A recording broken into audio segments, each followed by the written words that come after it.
For centuries, there has been a legend about an empire whose remains can be found at the bottom of the ocean. On one cataclysmic day, the story has it, the civilization was destroyed and sank into the sea. Today, our earliest references to this tale come from the Greek philosopher Plato, who wrote about the lost continent of Atlantis in his books Timaeus and Critias, authored around 350 BC. Plato described Atlantis' capital as a marvel of architecture and engineering. The city was constructed in a series of concentric circles composed of walls and canals with a channel that connected it with the ocean. At the very center, upon an acropolis, was a temple to the god of the sea, Poseidon. According to Plato, about 9,000 years before his era, the people of Atlantis grew corrupt and greedy. In punishment, the gods decided to wipe them out. They commanded the earth to shake and a giant wave to rise up from the ocean. The waters rolled over the ancient metropolis, destroying it. In just a few minutes, the whole continent sank below the sea, never to be seen again.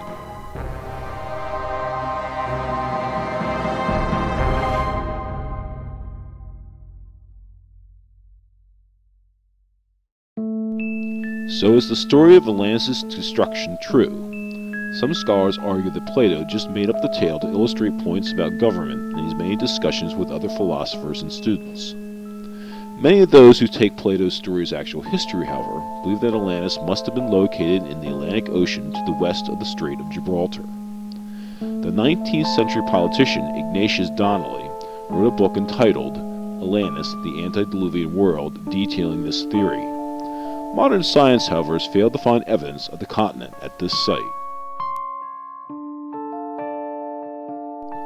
Others look for Atlantis in different locations. The early 20th century explorer Percy Fawcett thought that Atlantis was actually located in South America, a place he called the Lost City of Z. In May of 1925, he set off into the jungle to find the remains of the city somewhere in the heart of Brazil, but was never heard from again. People have suggested dozens of other possible locations for Atlantis all around the world. Perhaps the most intriguing site, however, is the Mediterranean island of Crete.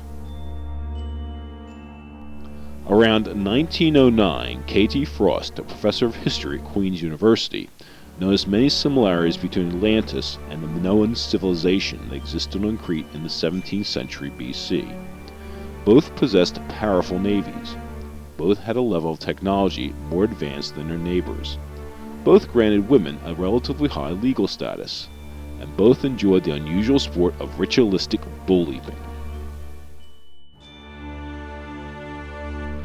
The Minoan culture came to an abrupt end when disaster struck the island of Thera, just 80 miles to the north.